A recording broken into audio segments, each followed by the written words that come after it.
राष्ट्रवादीच्या नेत्याला VSR कंपनीवर शंका.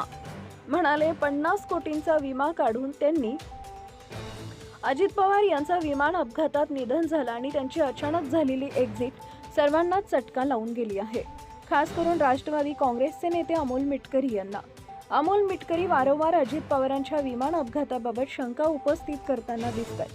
धक्कादायक म्हणजे अमोल मिटकरी यांनी आता हिप्नोटाईज करून सुसाईड बॉम्बरचा वापर केल्याचा संशय व्यक्त केला. माध्यमांशी संवाद साधताना अमोल मिटकरी म्हणाले की अजित पवार ज्या विमानानं प्रवास करत होते त्या VSR कंपनीचे पायलट 2 वेळा बदलण्यात आले होते. ते विमान अगोदरच नादुरुस्त होतं, तसेच त्याच्यावर 1 वर्षापासून बंदी होती.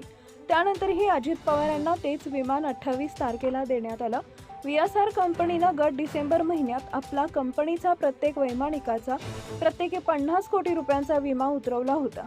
जर 50 कोटींचा विमा उतरवला गेला असेल आणि जो पायलट ऐनवेळी बदलण्यात आला, मग त्याला हिप्नोटाईज केलं होतं का? त्याला आमिष दाखवण्यात आलं होतं का?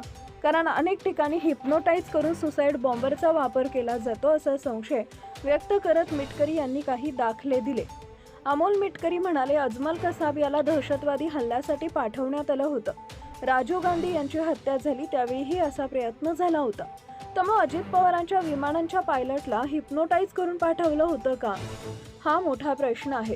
कारण पायलटनं मे डेचा कॉल दिला नाही. टेक ऑफ घेतल्यानंतर काही वेळातच पुणे कव्हर करता आलं असतं, पण पायलटनं तसं केलं नाही. त्यामुळे आम्हाला मोठी शंका VSR कंपनीवर आहे. 50 कोटींचा विमा काढून त्यांनी पायलटला हे कृत्य करण्यास लावले का, याचाही तपास झाला पाहिजे. या प्रकरणी मी मंगळवारी 10 फेब्रुवारी रोजी दुपारी मुख्यमंत्री देवेंद्र फडणवीस यांची भेट घेणार आहे, अशी माहितीही अमोल मिटकरी यांनी यावेळी दिली आहे. Subscribe now and press the bell icon. Never miss an update.